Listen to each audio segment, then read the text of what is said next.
بسم اللہ الرحمن الرحیم۔ الصلاۃ والسلام علیک یا رسول اللہ وعلی آلک و صحابک یا حبیب اللہ۔ اللہم صلی علی محمد وعلی آل محمد صلی اللہ علیہ یا محمد نور من نور اللہ۔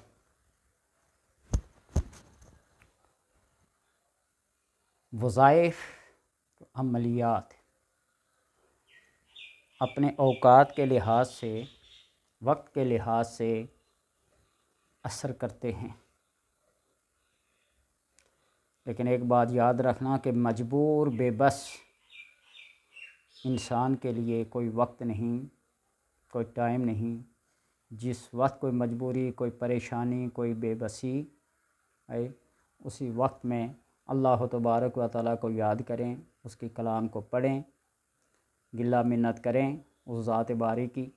انشاءاللہ تبارک و تعالیٰ اللہ ہر کام کو اپنے وقت مقررہ پر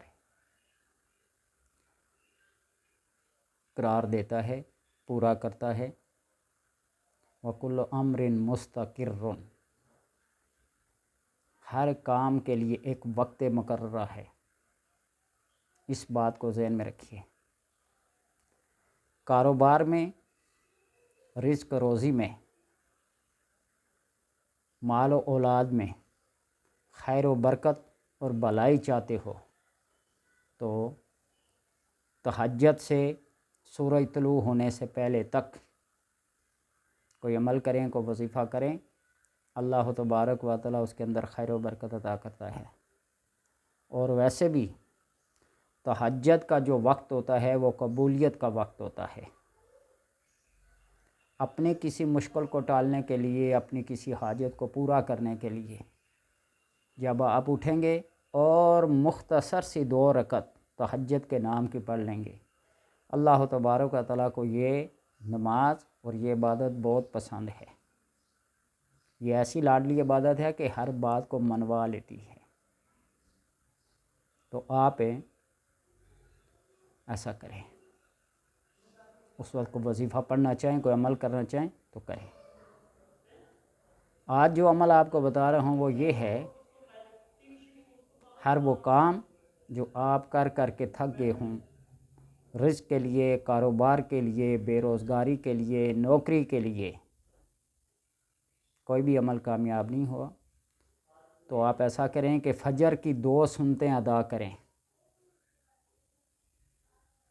فجر کی 2 سنتیں ادا کرنے کے بعد یا ارحم الراحمین، یا ارحم الراحمین، یا ارحم الراحمین پوری ایک تسبیح پڑھیں، 100 مرتبہ پڑھیں۔ یہ نہیں، تسبیح کا مطلب 100 بار پڑھیں، اور اس کے بعد سورہ کوثر کو بسم اللہ سمیت 11 بار پڑھیں، دعا کریں، اور اس کے بعد فرض جماعت کے ساتھ یا جیسے بھی آپ گھر میں، مسجد دور ہو، گھر میں ادا کرتے ہیں تو فرض ادا کر کے پھر اللہ تبارک و تعالیٰ کے حضور دعا کریں، میری اس مشکل کو ٹال دے، پریشانی کو دور کر دے، میری اس حاجت کو پورا کر دے، میرے رزق، مال، اولاد میں خیر و برکت عطا فرما دے، گھر میں سکون اور امن ہو،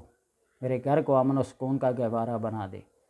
انشاءاللہ تبارک و تعالیٰ اس عمل سے آپ کو بہت فائدہ ملے گا، گھر بار میں، مال و اولاد میں، رزق روزی میں ترقی ہوگی۔ لوگ پھر پوچھتے ہیں کہ کتنے دن پڑھیں؟ دنوں کی اس میں کوئی تعداد فکس نہیں، وہ اس لیے کہ جب آپ پڑھتے ہیں اور آپ کا دل اس عمل میں، اس وظیفے میں لگ جاتا ہے اور اس کی برکت سے کچھ ملنا شروع ہو جائے تو پھر اس میں دنوں کی قید کیوں؟ اس کو ہمیشہ ہمیشہ کے لیے جاری و ساری رکھیں۔ اگر آپ کو روزانہ کوئی بندہ 100 روپیہ دے تو آپ آگے سے سوال کریں کہ کتنے دن تک دو گے، تو وہ کہے 2 دن تک، تو آپ اس 200 روپیہ کو کیا کریں گے؟ آپ یہ سوال کرنا چھوڑ ہی دیں کہ کتنے دن، آپ کو جس ذریعے سے، جس وسیلے سے، جس کلام سے، جس وظیفے سے، جس عمل سے جو کچھ مل رہا ہے نا، آپ اس کو جاری رکھیں۔ آپ اپنے مطلب سے مطلب، مقصد سے مقصد رکھ لیں، آم کھائیں درخت نہ گنیں۔ یہ تسبیح جو ہاتھ میں ہوتی ہے نا، صرف یاد دہانی کے لیے ہوتی ہے۔ اور دوسری یہ بات کہ بعض عملیات اور وظائف کے اندر تعداد کا فکس ہونا ضروری ہوتا ہے، وہ بھی حکمت دیکھ کر۔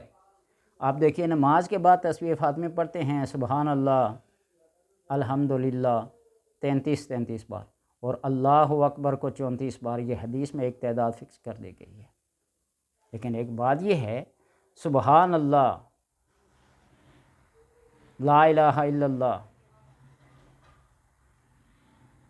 100 بار پڑھنے کی جو فضیلت آئی ہے، آپ اس کو کیا کہیں گے؟ ادھر 33 بار پڑھنے کا حکم دیا، ادھر 100 بار پڑھنے کا۔ تو اس لیے جس موقع، جس محل اور جس مناسبت سے جو چیز بتلائی جاتی ہے اس کو اسی طرح پڑھیں، تو اس کے اندر خیر و برکت ہوتی ہے۔ کہنے والا کچھ کہے، پڑھنے والا کچھ پڑھے۔ کہے ہوئے، بتائے ہوئے عمل کے اندر تاثیر ہوتی ہے۔ ہم لوگ ہیں لکیر کے فقیر، ہم نے جو بزرگوں سے سنا ہے نا اسی طرح آگے چلاتے ہیں، اور جہاں تک یہ بات چلتی ہے نا اسی طرح چلاتے رہیں۔ کئی دفعہ یہ بات کہہ چکا نا، ایک بزرگ تھے نا، ان کی زبان میں کوئی تھوڑی سی لکنت تھی، وہ ادرکنی کو ادڑکنی پڑھتے تھے۔ کوئی آیا بندہ نے کہا ادڑکنی ادڑکنی ادڑکنی پڑھتے رہو، وہ جا کر اپنے حساب کے مطابق ادرکنی، حالانکہ اس میں کوئی دوسری بات نہیں کہ اصل لفظ ادرکنی ہی ہے، گرامر کے لحاظ سے، تلفظ کے لحاظ سے، ہر لحاظ سے۔ بہت عرصہ پڑھتا رہا لیکن کوئی اثر نہ ہوا۔ واپس آ کر کہا جی حضرت جو آپ نے عمل دیا تھا اس کا کیا پڑھا؟ ادرکنی۔ نے کہا میں نے ادڑکنی بتایا تھا۔ ہمارے ایک استاد محترم، بہت فاضل، عامل کامل، بہاولپور یونیورسٹی کے شیخ الجامع ان کو کہا جاتا، ان کے بیٹے آج بھی اللہ ان کو زندگی دے، صحت دے، زندہ ہیں، جی حق چشتی کے نام سے مشہور ہے، کلام عبدالحق چشتی۔ اسلامی یونیورسٹی میں بہت عرصہ خدمات سر انجام دی، فیصل مسجد۔ وہ کہتے ہیں جب میں نے ایک دفعہ قرآن پاک چلایا نا کراچی میں، بنگالی بھی میرے پیچھے تھے، میں تبت یدا پڑھتا، وہ تبت بار بار، مجھے ہر ایک کی اپنی زبان ہے، لہجہ ہے، بعض لوگوں کی زبان میں ایسے الفاظ نہیں چڑھتے، تو میرے ساتھ بھی ایسا بہت دفعہ ہوا، میری زبان میں بھی کچھ ایسے الفاظ ہیں جو صحیح طور پہ، تو میں نے ایک اکیڈمی میں داخلہ لیا نا، بڑی نامی گرامی اکیڈمی تھی، بڑے نامی گرامی قسم کے استاد وہاں تھے، تجوید کی کلاس ہوتی تھی، تو اعوذ اسی پہ میرے کوئی ہفتہ ڈیڑھ لگ گیا، وہ کچھ اور۔ تو پھر آخر ایک لطیفہ جو سنایا جاتا نا، قاری صاحب آپ کا نام کیا ہے؟ میرا نام یہ ہے۔ شاگرد نے کہا میرا بھی نام یہ ہے، یعقوب۔ انہوں نے کہا نہیں یعقوب۔ نے کہا قاری صاحب استاد جی جو تکلیف آپ کو ہوتی ہے نا وہ مجھے نہیں ہوتی۔ بات یہ ہے کہ جس لہجے میں، جس انداز میں پڑھا جائے قرآن ہے، انما انزل القرآن علی سبعۃ احرف، قرآن جو ہے وہ 7 لہجوں میں اتارا گیا ہے۔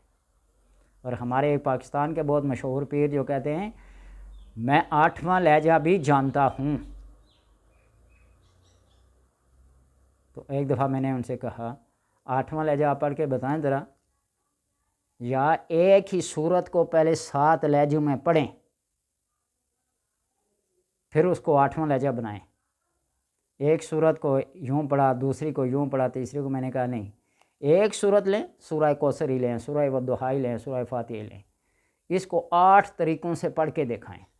آج بڑے بڑے طریقے نکلے ہیں، یہ پانی پتی ہے، یہ فلاں ہے، یہ فلاں ہے، یہ فلاں ہے۔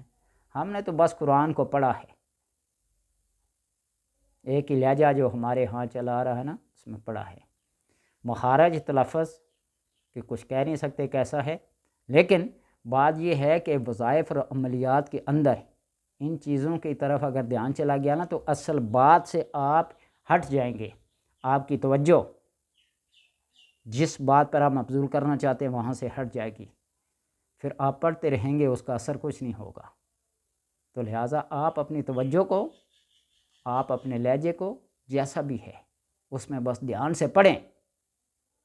اگر زبان پہ وہ لفظ نہیں ہے تو کم از کم دل میں تو خیال ہے نا کہ یہ اصل لفظ یہ ہے۔